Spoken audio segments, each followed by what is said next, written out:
Hey there everyone, just another one of the videos along the border, and I just want to show people the water stations that are out here along. Obviously you can see the border wall, of course, back and forth and kind of up a mountain over there, but there's these water stations that are I'm going to go to the wide angle lens here.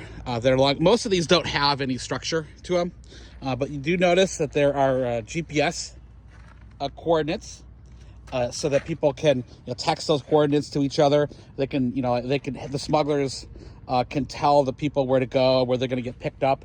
And this is on the U.S. side of the border, and it is true. There are smugglers that will pick people up once they get over here, but usually what they're doing is leading them to the border, and then they're cutting the fence or something like that. But you can see there's big blue flags, and they're every few miles here in the desert. They're going to be there, and there's water at these stations. Typically they have something protecting this from the sun. Usually it's like a bag that's over the barrel, but this particular one has a little structure on it, and someone put up this makeshift tent.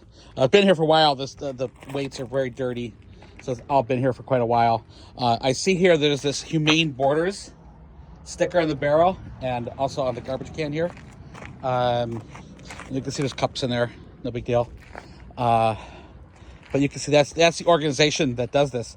But you see these blue flags. And what's also interesting is you could be in Mexico and you could see the flags. Now, some of these I've noticed are farther into the desert to the north, kind of scattered through. So they go GPS location, so they can navigate this area. But what is also a little bit interesting is right across the fence in Mexico, you can see a little farm there. So I see a little goat. Let's zoom in. The goat is making noise at me, and a horse that's right there, just across the border, which is kind of interesting to see. Like just right there.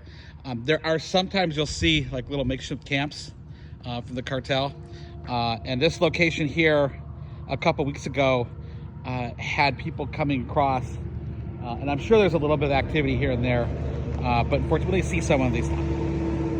There's one many people that are learned that effectively there is organizations now. This Humane Borders, I would pretty much guarantee that they receive taxpayer funding, so they're using our taxpayer money to help people breaking the law. And I will, reiterate that the people that cross that border are breaking the law. They're criminals. If I, on the U.S. border here side, if I went up to that and I took a Sawzall and I cut through it now, and that's actually, I guess the each one of those poles has got concrete in there, so it's not that easy to cut through, but it can be cut through. It might take an hour or two to cut through that, or a grinder or something. I would be breaking the law if I put a ladder over that. I'd be breaking the law, and I would be punished for that. But unfortunately, millions are breaking the law, and they're aided and abetted by our government, and specifically people like Joe Biden and our congressmen and our senators, with our own tax money to break the law. And those people undermine our jobs, undermine our healthcare system. When the welfare runs out, those are the people who are going to be adding to crime statistics. It's a system that doesn't work. And if our government, and more specifically our politicians, really wanted to stop it, they would.